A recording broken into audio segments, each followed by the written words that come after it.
For us, this is our 24th year of the Garma Festival, and it's a great honour for us to host so many visitors from near and far, from different mobs, from different nations, and from different parts of this country and from places overseas.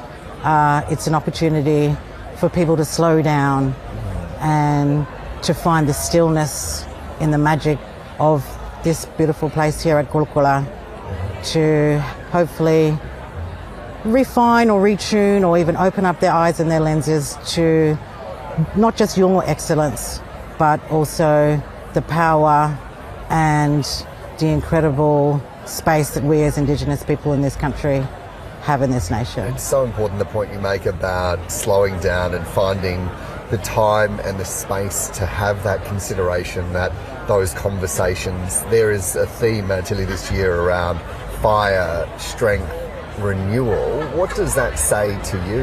Yeah, so the theme is Korta Umaworko, and fire is a sacred element of the Yolngu cosmos. It is where we find our strength. It's a very deep philosophical metaphor, but it's also manifests in the real world on country here.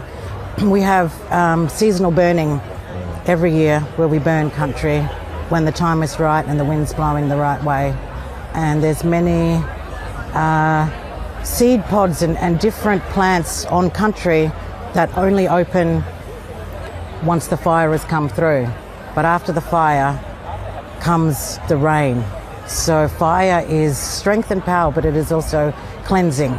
It takes away the bad spirits, the bad energy, and I think, on a macro and a micro level, for us, fire and strength and renewal is about resetting and realising that we have so much to do, and black and white together,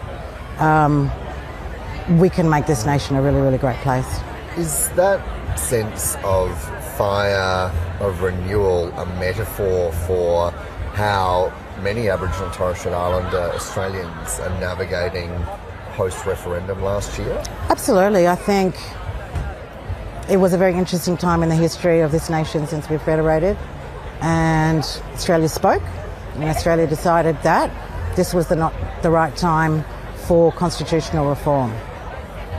But just like so many of our elders before us and probably ahead of us, disappointment and bumps and hurdles in the road, they come and they go, but we are still here.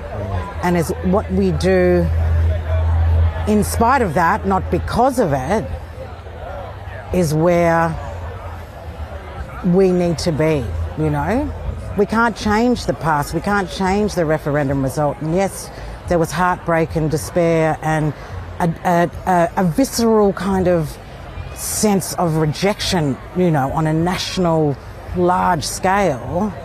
But it happened, it's been, the fires come through, the rains now come, and now we need to look to new growth, new pathways and ways to ensure that we continue for our children and grandchildren and many generations to come in the future. Just finally, Mayatili, do you have a sense of what that regrowth and that renewal is, or is that something that's still being navigated? I think, it's uncharted territory completely. But just like before, the trails that our elders have blazed for us, we have such a responsibility to recalibrate, renew, listen, learn, and find that stillness, not just within our own hearts and spirits and minds, but figure out where that intersection lies and how we can all come together collectively. Mayatili Marika.